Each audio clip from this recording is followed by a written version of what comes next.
नमस्कार दोस्तों, मैं हूं आशीष गुप्ता और मेरे यूट्यूब चैनल विद्यार्थी परिवार में पुनः आपका स्वागत है। तो दोस्तों, आज की कड़ी के अंतर्गत हम लोग चलेंगे मध्यकालीन इतिहास से संबंधित जो महत्वपूर्ण प्रश्न उत्तर है उस श्रृंखला के अंतर्गत, जो हमारे यूपी टीजीटी के पीजीटी के अंतर्गत और केबीएस नवोदय के अंतर्गत या अन्य जो भी प्रतियोगी परीक्षाएँ हुई हैं उनसे पूछे गए प्रश्न आपको इस वीडियो के अंतर्गत मिलेंगे। तो अगर दोस्तों चैनल पर नए हैं तो चैनल को सब्सक्राइब कर लीजिए और बेल आइकन बटन क्लिक कर लीजिए ताकि आपको सारी नोटिफिकेशन मिलते रहे। तो चलिए दोस्तों, शुरू करते हैं। आज का हमारा पहला प्रश्न क्या कहता है।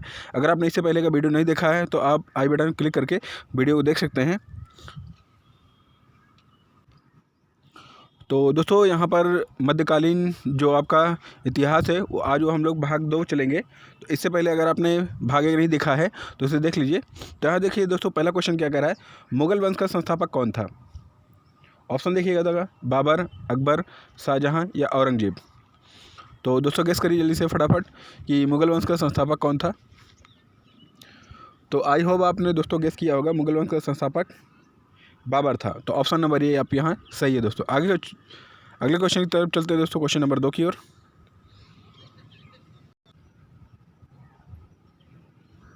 क्वेश्चन नंबर 2 है दोस्तों, नूरजहाँ का वास्तविक नाम क्या था। ऑप्शन देखिएगा मेहरुन्निसा, मुमताज़ हसन, सलीमा हसन या गुल हसन। तो दोस्तों ऑप्शन देखिएगा मेहरुन्निसा, मुमताज़ हसन या सलीमा बेगम या गुल हसन। तो जैसे गेस करिए दोस्तों, मेहरुन्निसा का वास्तविक नाम क्या था। इंपॉर्टेंट है दोस्तों, एग्जाम पूछे गए कई बार ये।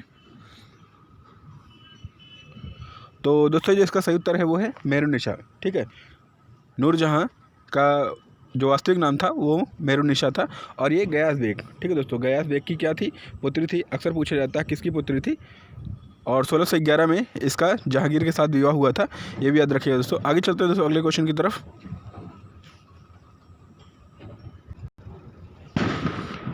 अगला क्वेश्चन देखिए दोस्तों, दीन इलाही के सिद्धांत नहीं है, यानी अकबर द्वारा जो चलाया गया धर्म था दीन इलाही के सिद्धांत से संबंधित नहीं है, इसमें बताना है दोस्तों। ऑप्शन देखिएगा, पहला ऑप्शन देखिएगा इस धर्म का सबसे बड़ा पुजारी सम्राट था। दूसरा ऑप्शन कह रहा है इस धर्म को मानने वाले को मांस खाना वर्जित था। थोड़ा सा वीडियो छोटा कर देते हैं दोस्तों। और जो तीसरा कह रहा है दोस्तों, इस धर्म में सूर्य और अग्नि पूजा अनिवार्य थी। और जो चौथा ऑप्शन कह रहा है दोस्तों, इस धर्म का पवित्र दिन शुक्रवार था। तो आपको बताना दोस्तों, दीन इलाही धर्म के सिद्धांत से संबंधित इसमें कौन सा सिद्धांत नहीं था। तो जैसे गेस करिए दोस्तों फटाफट। तो बहुत इंपॉर्टेंट क्वेश्चन है, अगर आपको वीडियो अच्छा लग रहा है तो दोस्तों इसे लाइक कर दीजिए। तो दोस्तों जो दीन इलाही के सिद्धांत से संबंधित थे वो इसमें पहला वाला भी सही है कि इस धर्म का सबसे बड़ा पुजारी जो सम्राट था और इस धर्म को मानने वालों को मांस खाना वर्जित था, यानी मना था। और इस धर्म में सूर्य और अग्नि की पूजा की जा सकती थी। और जो यहाँ पे दोस्तों ऑप्शन नंबर डी है यहाँ पे गलत है, क्योंकि दोस्तों यहाँ पे जो इस धर्म में जो पवित्र दिन था वो शुक्रवार नहीं था, बल्कि वो क्या था, रविवार था। ठीक है दोस्तों, रविवार था। जी जी ठीक है, तो रविवार का दिन उस दिन को पवित्र माना जाता था। आगे चलते हैं दोस्तों अगले क्वेश्चन की तरफ। आओ यहाँ पे आओ, जो आंसर है ऑप्शन नंबर डी यहाँ पे सही है दोस्तों। आगे चलते हैं अगले क्वेश्चन की तरफ। अगला क्वेश्चन देखिएगा दोस्तों, नगीना मस्जिद का निर्माण किस मुगल शासक ने करवाया था। नगीना मस्जिद का निर्माण किस मुगल शासक ने करवाया था। ऑप्शन देखिएगा अकबर ने, बाबर ने, औरंगजेब ने या शाहजहाँ ने। तो दोस्तों जल्दी से गेस करिए, वीडियो को पॉज करके आप इसे एक प्रैक्टिस सेट की तरह ले लीजिए। तो हाल ही में दोस्तों ये एसएससी के अंतर्गत प्रश्न पूछा गया था। तो जल्दी से गेस करिए दोस्तों, नगीना मस्जिद का निर्माण किसने करवाया था। तो दोस्तों करवाया था वो शाहजहाँ ने। ठीक है, तो ये दोस्तों जो हमारा नई दिल्ली है, नई दिल्ली के अंदर जो वहाँ पर शाहजहाँ द्वारा बनवाया गया लाल किला है, उसके अंदर एक छोटी सी मस्जिद है, बड़ी खूबसूरत मस्जिद है। इसकी अगर आप इतिहास के अंतर्गत पढ़ते हैं, गूगल पर सर्च करके देखिए, आपको इसको मिल जाएगा। तो जो नगीना मस्जिद का निर्माण था वो शाहजहाँ ने करवाया था। तो आगे चलते हैं दोस्तों अगले क्वेश्चन की तरफ। अगला क्वेश्चन देखिए दोस्तों, मोइनुद्दीन चिश्ती की दरगाह कहाँ स्थित है। मालवा में, अजमेर में, फतेहपुर सिकरी में या ग्वालियर में। तो इम्पोर्टेंट है दोस्तों, कई बार एग्जाम पूछा गया है, आप इसे गेस करिए दोस्तों फटाफट। तो आई होप दोस्तों आपने गेस किया होगा, option number B. Option number B यहाँ पे सही है दोस्तों। मोइनुद्दीन चिश्ती की दरगाह कहाँ है, अजमेर में, जो राजस्थान के अंतर्गत है। आगे चलते हैं दोस्तों अगले क्वेश्चन की तरफ।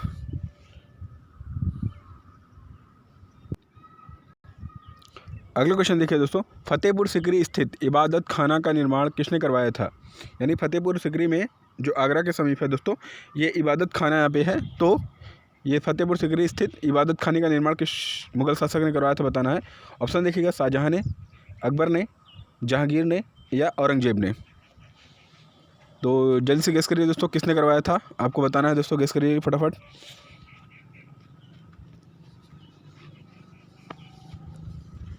तो दोस्तों जो फतेहपुर सिकरी स्थित इबादत खाना का निर्माण था वो करवाया था अकबर ने। किसने करवाया था दोस्तों, अकबर ने। इबादत खाना मतलब दोस्तों पूजा घर या उपासना घर भी कह सकते हैं, ठीक है दोस्तों, जहाँ पे ईश्वर की इबादत की जाती है या प्रार्थना की जाती है उसे हम लोग इबादत खाना बोलते हैं। तो आगे चलते हैं दोस्तों अगले क्वेश्चन की तरफ। अगला क्वेश्चन दोस्तों, आगरा स्थित लाल किले का निर्माण अकबर ने कब करवाया था। तो यहाँ दोस्तों याद रखिएगा, आगरा स्थित लाल किले का निर्माण अकबर ने कब करवाया था। ऑप्शन देखिएगा, वर्ष 1565 में, वर्ष 1570 में, वर्ष 1580 में या वर्ष 1566 में। तो दोस्तों जैसे गेस करिए कब करवाया था। तो दोस्तों अकबर ने जो आगरा में अपना किला बनवाया था वो बनवाया था दोस्तों 1565 में, ठीक है। ऑप्शन नंबर ए यहाँ पे सही है दोस्तों। आपको पता होना चाहिए दोस्तों, जो लाल किला है वो दो है, ठीक है दोस्तों, लाल किला जो है वो दो है और जो दोनों क्या है दोस्तों, लाल बलुए पत्थर से बने हुए हैं। इसकी खासियत जान जाइए। तो यहाँ पे दोस्तों पहला तो है आपका आगरा में, दूसरा है दिल्ली में, ठीक है दोस्तों, दिल्ली में। तो जो दिल्ली वाला का निर्माण करवाया था उसको शाहजहाँ ने करवाया था दोस्तों, ये भी याद रखिएगा, उसको शाहजहाँ ने करवाया था। और जो आगरा स्थित है उसको अकबर ने करवाया था, ठीक है दोस्तों। कई लोग कन्फ्यूजन हो जाते हैं, तो कन्फ्यूजन ना होइए। अगर आप इसे लिखना चाहते हैं नोट डाउन कर सकते हैं कि आगरा स्थित लाल किले का निर्माण अकबर ने और दिल्ली स्थित लाल किले का निर्माण शाहजहाँ ने करवाया था। आगे चलते हैं दोस्तों अगले क्वेश्चन की तरफ। अगला क्वेश्चन देखिए दोस्तों, बुलंद दरवाजा के विषय में सही नहीं है। जो बुलंद दरवाजा है उसके विषय में नीचे दिए गए कथन में से कौन सा कथन गलत है, आपको बताना दोस्तों, चुनना है। तो ऑप्शन नंबर ए देखिएगा, इसका निर्माण अकबर ने करवाया था। ऑप्शन नंबर बी कह रहा है कि भारत के सबसे ऊंचे और शानदार दरवाजे में से एक है। और तीसरा कह रहा है इसकी ऊंचाई पृथ्वी की सतह से 176 फुट है। और जो चौथा ऑप्शन कह रहा है दोस्तों, यह उत्तर प्रदेश के प्रयागराज में स्थित है। तो दोस्तों जल्दी से गेस कर लीजिए, आपने गेस कर लिया होगा दोस्तों। तो ये दोस्तों यहाँ पे ऑप्शन नंबर ए यहाँ पे करेक्ट है कि इसका निर्माण अकबर ने करवाया था, सही बात है। और दूसरा क्या है दोस्तों, ये भारत का सबसे ऊंचा और शानदार दरवाजा है, ठीक है, ये भी दोस्तों सही करेक्ट है। और जो तीसरा है, इसकी जो पृथ्वी की सतह से ऊंचाई है वो है 176 फुट ऊंचाई है, ये भी सही है दोस्तों। किंतु यहाँ पे जो ऑप्शन नंबर डी है यहाँ पे करेक्ट है, नहीं है दोस्तों, गलत है। क्योंकि जी यहाँ कह रहा है उत्तर प्रदेश के प्रयागराज में स्थित है, बल्कि दोस्तों ये उत्तर प्रदेश के कहाँ पे है, फतेहपुर सिकरी के अंतर्गत पड़ता है। तो ये आपके प्रयागराज में नहीं है। तो दोस्तों यहाँ पे ऑप्शन नंबर डी यहाँ पे क्या है, गलत है। तो यहीं पे आपका उत्तर सही होता है ऑप्शन नंबर डी, क्योंकि यहाँ पूछा क्या जा रहा है बुलंद दरवाजे के विषय में सही नहीं है। तो ये आपका ऑप्शन नंबर डी यहाँ पे करेक्ट नहीं है। आगे चलते हैं दोस्तों अगले क्वेश्चन की तरफ। अगला क्वेश्चन देखिएगा दोस्तों, मेवाड़ ने मुगलों का आधिपत्य किसके शासनकाल में स्वीकार किया था। या जो मेवाड़ राज्य था उसको मुगलों का आधिपत्य किसके शासनकाल में प्राप्त हुआ था, अकबर के, शाहजहाँ के, औरंगजेब के या जहांगीर के। तो एक ऑप्शन यहाँ पे दोस्तों है, थोड़ा सा वीडियो कर बड़ा करके देख लीजिए।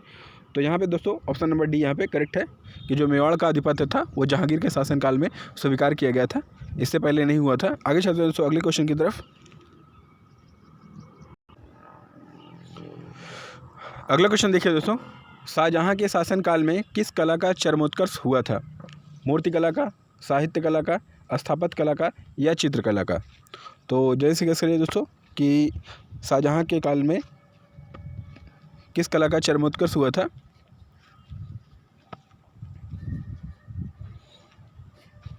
तो दोस्तों जल्दी से गेस कीजिए, आपने गेस कर लिया होगा, जल्दी से गेस करिए दोस्तों फटाफट, इंपॉर्टेंट है दोस्तों।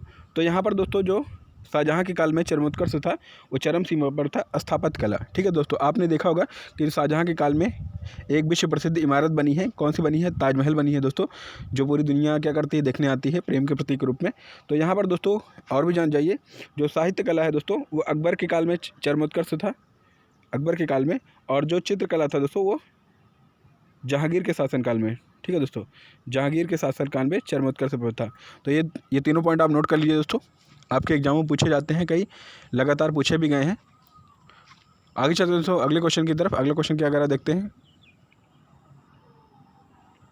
इसीलिए दोस्तों जो शाहजहाँ का शासनकाल है वो स्थापत्य कला का स्वर्ण युग कहलाता है मुगल काल में।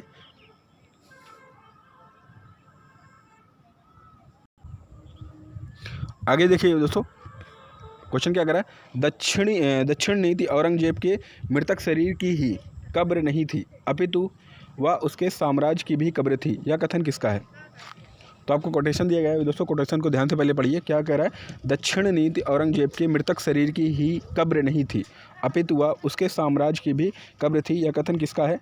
डॉक्टर स्मिथ महोदय का, प्रोफेसर मजूमदार जी का, या रोमिला थापर का, या इनमें से कोई नहीं। तो जैसे किस करिए दोस्तों, यह कथन किसका है। तो दोस्तों ये कथन है डॉक्टर स्मिथ का। डॉक्टर स्मिथ ने कहा था कि ठीक है, दक्षिण नीति और औरंगजेब के मृतक शरीर की ही कब्र नहीं, अपितु उसके साम्राज्य की भी कब्र है। और वही क्या बना, मुगल साम्राज्य के पतन का कारण भी बना था। आगे चलते दोस्तों अगले क्वेश्चन की तरफ।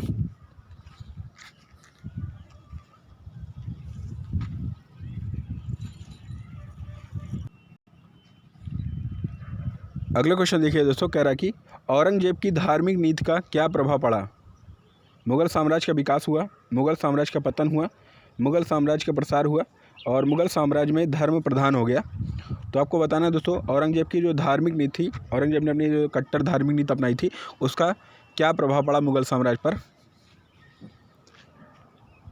तो दोस्तों आपको पता ही होगा, ठीक है। तो यहाँ पे ऑप्शन नंबर बी यहाँ पे करेक्ट है, क्योंकि जो औरंगजेब की धार्मिक कट्टर नीति थी वही मुगल साम्राज्य के पतन का कारण भी बन गई थी। तो यहाँ पे ऑप्शन नंबर बी आपका करेक्ट होता है। आगे चलते हैं दोस्तों अगले क्वेश्चन की तरफ।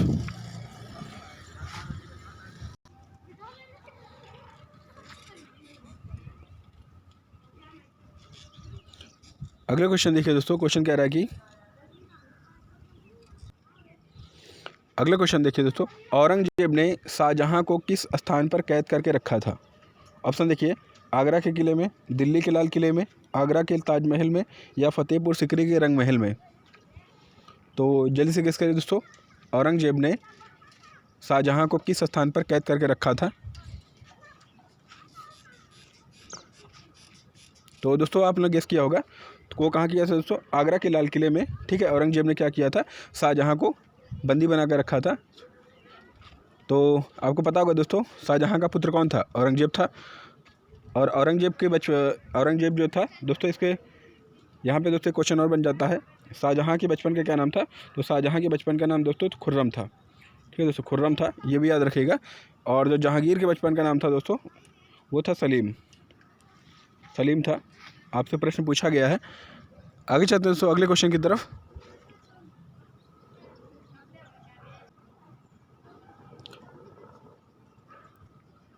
अगला क्वेश्चन देखिए दोस्तों, औरंगजेब ने जजिया कर कब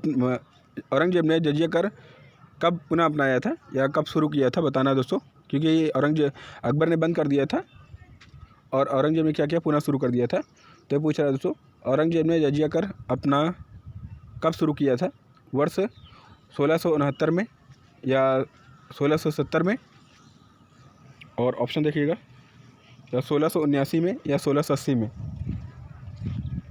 तो दोस्तों औरंगजेब ने जो पुनः जजिया कर की शुरुआत की थी वो की थी 1679 में। ठीक है दोस्तों, 1679 यहाँ पे करेक्ट आंसर है। आगे चलते हैं दोस्तों अगले क्वेश्चन की तरफ। अगला क्वेश्चन देखिए दोस्तों, दिल्ली स्थित लाल किले का निर्माण 1638 में किसने करवाया था। तो दोस्तों अभी पीछे आपने वीडियो में देखा तो सन नहीं मिला था, सन देख लीजिए। तो दिल्ली स्थित लाल किले का निर्माण 1638 में किसने करवाया था। ऑप्शन देखिएगा, अकबर ने, शाहजहाँ ने, हुमायूं ने, या शेर शाह सूरी ने। तो अभी हमने पीछे देखा था वीडियो, किसने करवाया था दोस्तों, शाहजहाँ ने। और अकबर ने कहाँ का करवाया था दोस्तों, आगरा का। ठीक है दोस्तों, आगरा का किसने करवाया था दोस्तों, वो करवाया था अकबर ने। और शाहजहाँ ने कहाँ करवाया था, दिल्ली का। आगे चलते हैं दोस्तों अगले क्वेश्चन की तरफ।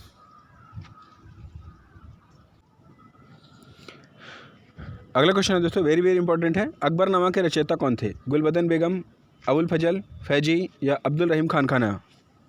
तो जल्दी से गेस करें दोस्तों, अकबरनामा के रचयिता कौन थे।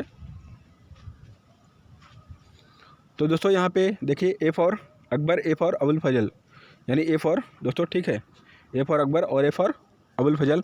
अगर ऐसे याद रखेंगे तो सदैव याद रहेगा आपको दोस्तों। तो यहाँ पे जो करेक्ट आंसर है, अकबरनामा के रचयिता कौन थे? अबुल फजल थे दोस्तों। आगे चलते हैं दोस्तों अगले क्वेश्चन की तरफ।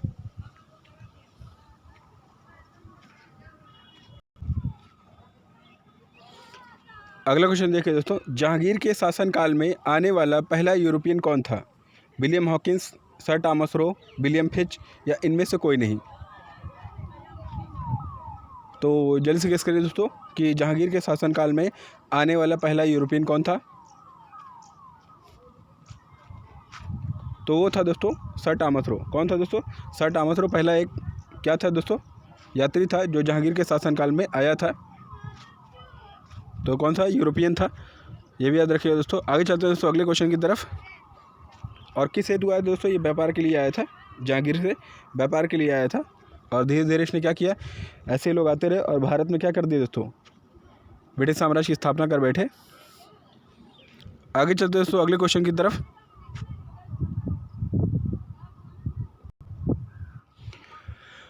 अगला क्वेश्चन देखिए दोस्तों, वेरी इंपॉर्टेंट है। शाहजहांनामा के रचयिता कौन थे? ऑप्शन देखिएगा, गुलबदन बेगम, अबुल फजल, बदायूनी या मोहम्मद खान।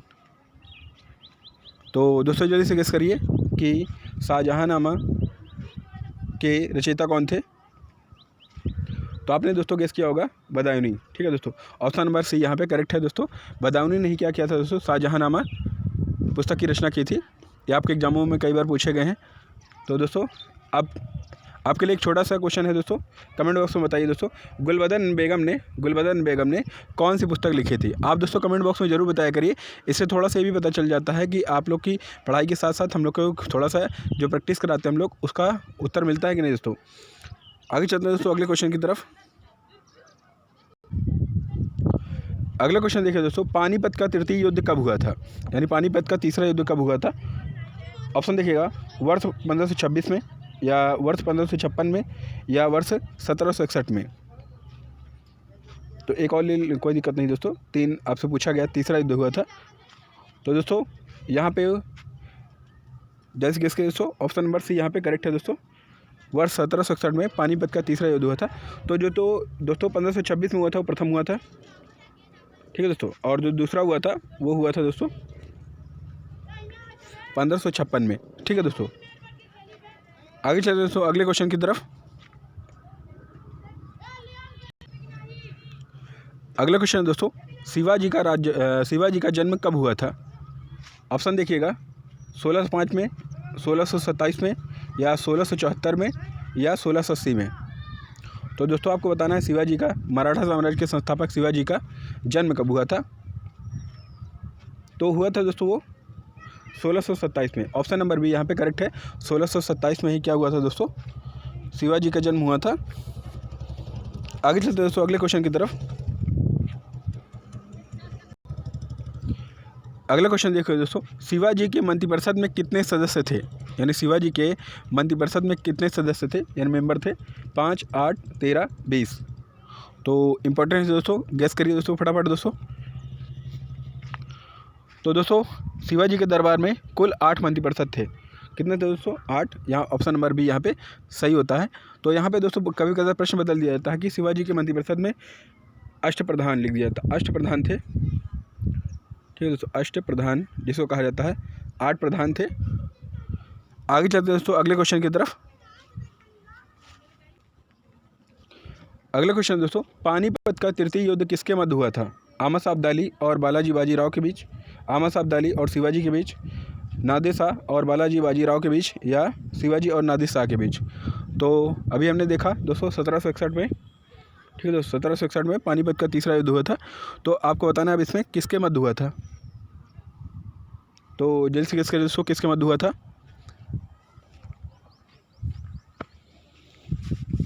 तो दोस्तों जो पानीपत का तीसरा युद्ध हुआ था वो हुआ था अहमद शाह अब्दाली और शिवाजी के मध्य हुआ था। और वो कब हुआ था दोस्तों? 1761 ईस्वी में हुआ था पानीपत के मैदान में। आगे चलते दोस्तों अगले क्वेश्चन की तरफ।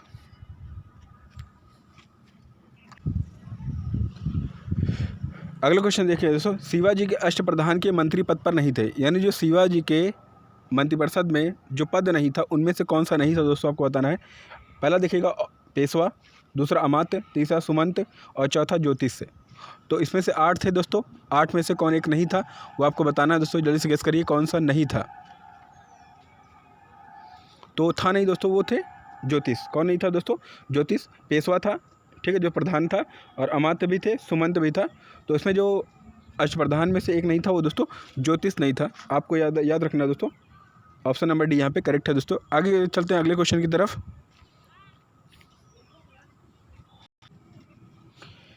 अगला क्वेश्चन है दोस्तों, शिवाजी के अष्टप्रधान के विषय में सही नहीं है। तो नीचे दिया गया है कौन सा इसमें सम्मिलित नहीं है दोस्तों, आपको बताना है। अब ऐसे ही प्रतियोगी परीक्षाओं में आपसे प्रश्न पूछे जाते हैं, थोड़ा सा सरल को कठिन ही बनाकर पूछा जाता है और कुछ खास नहीं होता दोस्तों।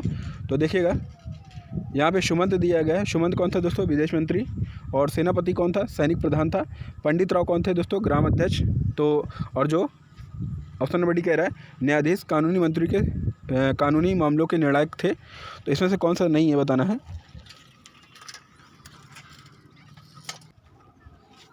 तो जल्दी से गेस करिए दोस्तों, शिवाजी के अष्टप्रधान के विषय में इसमें से कौन सा सम्मिलित या गलत है। तो आई होप आपने दोस्तों गेस किया होगा ऑप्शन नंबर सी, ठीक है। ऑप्शन नंबर जो सी है आपका, ठीक है दोस्तों। यहाँ पे लिखा है पंडित राव और यहाँ पे लिखा है दोस्तों, उसका पद लिखा है ग्राम अध्यक्ष। तो दोस्तों जो पंडित राव था वो तो क्या था दोस्तों? दान लेने वाला अध्यक्ष था, ना कि ग्राम का अध्यक्ष था दोस्तों। बस ये आपको एक छोटा सा कोटेशन बदल के पूरे को क्वेश्चन को सही किया गया है। तो आगे चलते दोस्तों अगले क्वेश्चन की तरफ। अगला क्वेश्चन है दोस्तों, शिवाजी का राज्याभिषेक 1674 में करवाने वाला पुरोहित कौन था? ऑप्शन देखिएगा, रामदास, गंगा भट्ट, भक्त तुकाराम या इनमें से कोई नहीं। तो जैसे दोस्तों गेस करिए, इंपॉर्टेंट है दोस्तों, एग्जाम में पूछे गए प्रश्न ये आपकी यूपी टीडीडी के अंतर्गत, टेट के अंतर्गत प्रश्न आए हैं ये। तो दोस्तों यहाँ पे प्रश्न जो दिया गया, शिवाजी का राज्याभिषेक जो हुआ था वो 1674 में हुआ था। तो कराने वाला पुरोहित कौन था दोस्तों? गंगा भट्ट, ठीक है दोस्तों। गंगा भट्ट कौन था? पुरोहित था जो शिवाजी का राज्याभिषेक कराया था। आगे चलते दोस्तों अगले क्वेश्चन की तरफ। और जो गुरु थे उनके दोस्तों रामदास जी थे, ये भी याद रखिएगा दोस्तों। अगला क्वेश्चन है दोस्तों, पुरंदर की संधि कब हुई थी? इंपॉर्टेंट है दोस्तों, पुरंदर की संधि कब हुई थी? 1665 ईस्वी में, या 1670 ईस्वी में, या दोस्तों 1672 ईस्वी में, या 1684 ईस्वी में। तो जल्दी से बताइए दोस्तों, पुरंदर की संधि कब हुई थी?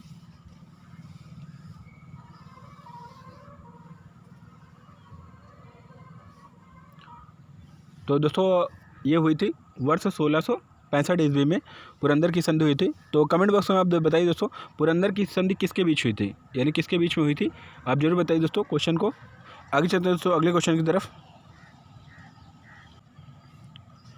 अगला क्वेश्चन दोस्तों, डुप्ले कौन था? एक पुर्तगाली था, एक फ्रांसीसी था, एक, यानी दोस्तों यहाँ पे कर लीजिएगा, एक व्यापारी था या एक अंग्रेज़ था। तो जल्दी से गेस करिए दोस्तों, डुप्ले कौन था?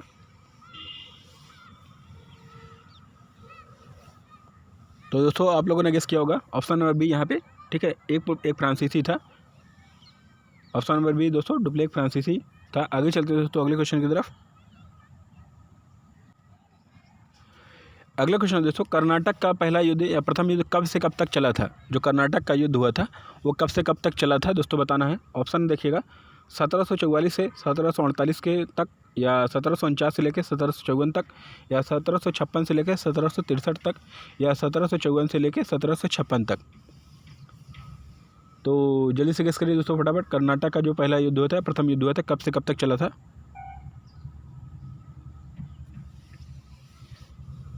तो दोस्तों ये चला था वर्ष 1744 से लेकर 1748 तक कर्नाटक का युद्ध हुआ था, जो पहला युद्ध था।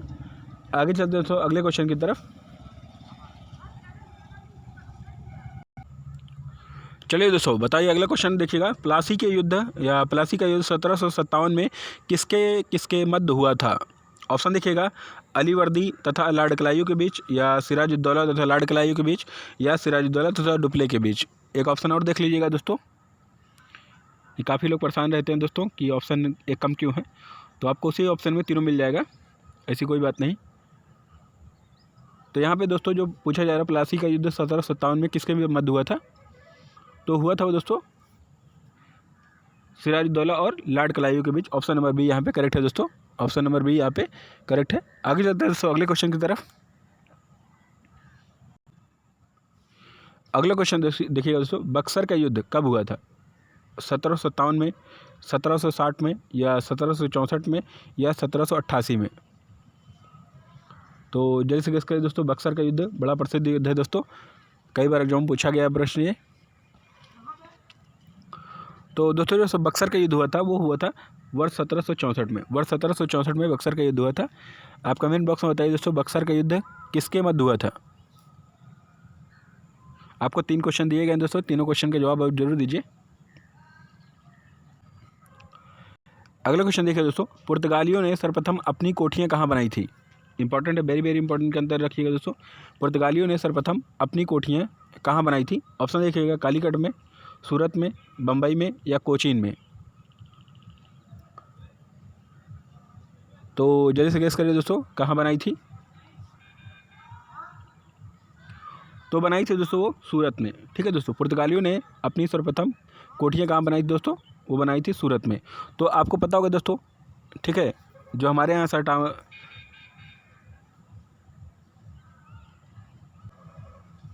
अगला क्वेश्चन देखिए दोस्तों, इलाहाबाद की संधि कब हुई थी। इलाहाबाद की संधि कब हुई थी बताना दोस्तों। ऑप्शन देखिएगा, वर्ष 1757 में, वर्ष 1760 में, वर्ष 1764 में, वर्ष 1765 में। तो कब हुई थी बताना दोस्तों, वेरी वेरी इंपॉर्टेंट है दोस्तों, जल्दी से गेस कर लीजिएगा। तो जो दोस्तों इलाहाबाद की संधि हुई थी वो हुई थी 1765 ईस्वी में। 1765 में इलाहाबाद की संधि हुई थी। आगे चलते हैं दोस्तों, ब्रिटिश साम्राज्य का संस्थापक किसे माना जाता है। चलिए दोस्तों बताइए जल्दी से फटाफट, ब्रिटिश साम्राज्य या अंग्रेजी साम्राज्य की स्थापना किसने की थी। लॉर्ड क्लाइव ने, या लॉर्ड क्लाइव को, या वारेन हेस्टिंग को, या लॉर्ड डलहौजी को, या लॉर्ड विलियम बेंटिंग को। तो जैसे दोस्तों गेस कर लीजिएगा, ब्रिटिश साम्राज्य का संस्थापक किसे माना जाता है। तो माना जाता है दोस्तों लॉर्ड क्लाइव को। ठीक है दोस्तों, लॉर्ड क्लाइव को भारत ने ब्रिटिश साम्राज्य का जनक या संस्थापक माना जाता है। अगले क्वेश्चन की तरफ चलते हैं दोस्तों। अगला क्वेश्चन जो देखते हैं,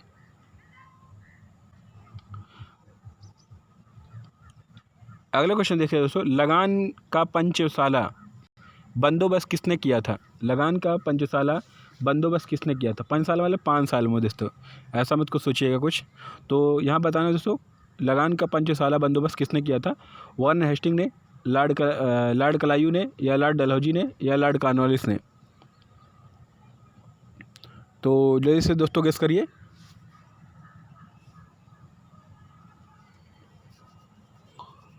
तो आई होप दोस्तों आपने गेस किया होगा वारेन हेस्टिंग ने। तो ऑप्शन नंबर ए पे यहाँ पे करेक्ट है दोस्तों। जो लगान का पंचशाला बंदोबस्त था वो वारेन हेस्टिंग द्वारा किया गया था। आगे चलते हैं दोस्तों अगले क्वेश्चन की तरफ। अगला क्वेश्चन देखिएगा दोस्तों, द्वैध शासन किस स्थान पर लागू किया था। द्वैध शासन किस स्थान पर लागू किया गया था। ऑप्शन देखिएगा, उत्तर प्रदेश हरियाणा पंजाब में, या पंजाब केरल उत्तराखंड में, या बिहार बंगाल उड़ीसा में, या मणिपुर बिहार हिमाचल प्रदेश में। तो बताइए दोस्तों, द्वैध शासन जो लॉर्ड कॉर्नवालिस द्वारा शुरू किया गया था दोस्तों, तो ये कहाँ पर लागू किया गया था बताना है। तो दोस्तों जो द्वैध शासन लागू किया गया था वो किया गया था बिहार, बंगाल और उड़ीसा, तीनों राज्यों में किया गया था दोस्तों। तो ऑप्शन नंबर सी यहाँ पे करेक्ट है दोस्तों, याद रखिएगा दोस्तों। आगे चलते हैं दोस्तों अगले क्वेश्चन की तरफ। तो अगला क्वेश्चन दोस्तों, अगला क्वेश्चन देखिएगा, लॉर्ड विलियम बेंटिंक द्वारा किए गए सामाजिक सुधार थे। लॉर्ड विलियम बेंटिंक द्वारा किए गए सामाजिक सुधार कौन से थे। देखिएगा ऑप्शन देखिएगा, पहला सती प्रथा का अंत, मानव बलि प्रथा का अंत, डाक प्रथा या ठगी प्रथा, या दास प्रथा का अंत, और चौथा कह रहा है उपयुक्त सभी। तो जैसे गेस करिए दोस्तों, लॉर्ड विलियम बेंटिंक द्वारा किए गए सामाजिक सुधार इनमें से कौन से हैं। तो दोस्तों उसमें सती प्रथा का अंत भी किया था, मानव बलि प्रथा का अंत भी किया था, और ठगी प्रथा और दास प्रथा का भी अंत किया था। तो इसमें से ऑप्शन नंबर डी आपका करेक्ट होता है दोस्तों। ऑप्शन नंबर डी यहाँ पे सही है। जो लॉर्ड विलियम बेंटिंक द्वारा किए गए सामाजिक सुधार था प्रमुख रूप से यही 4-5 उसके सुधार थे।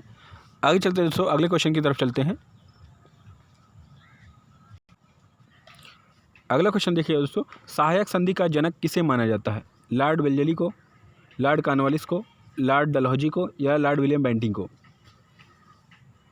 तो जल्दी से गेस करिए दोस्तों, सहायक संधि का जनक किसे माना जाता है?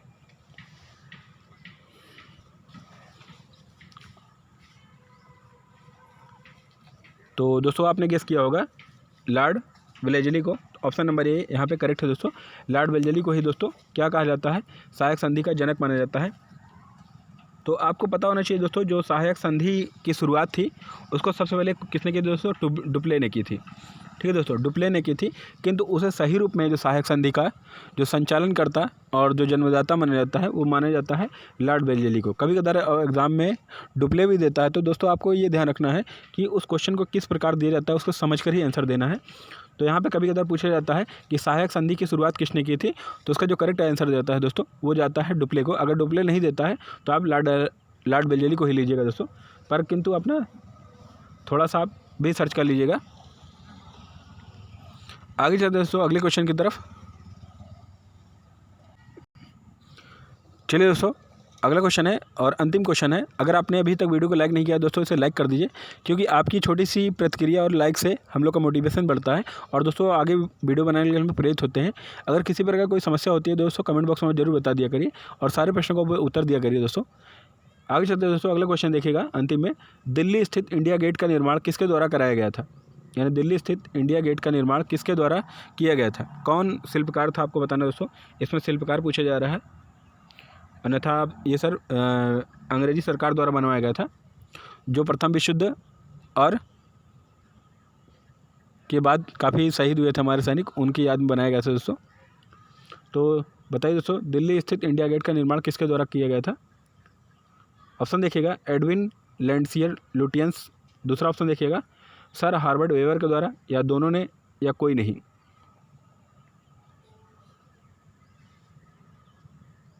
तो दोस्तों यहाँ पे जो करेक्ट आंसर है वो है दोनों। ठीक है दोनों ने ठीक है, एडविन लुटियंस ने और हार्वर्ड वेवर ने, दोनों ने किया था। अगर आपके यहाँ एक भी ऑप्शन दिया जाता है तो एक भी आप ले सकते हैं, क्योंकि एग्जाम में कभी कभार एक ही दिया जाता है, किंतु इन दोनों के सहयोग से बना था दोस्तों।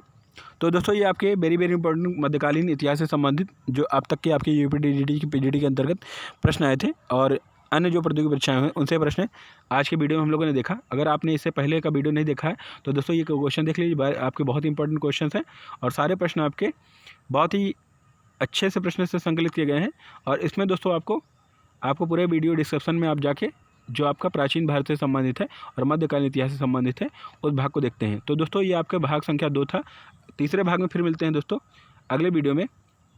तो चलिए दोस्तों अगले वीडियो में फिर मिलते हैं, तब तक के लिए हम लोग मिलते हैं। जय हिंद, जय भारत।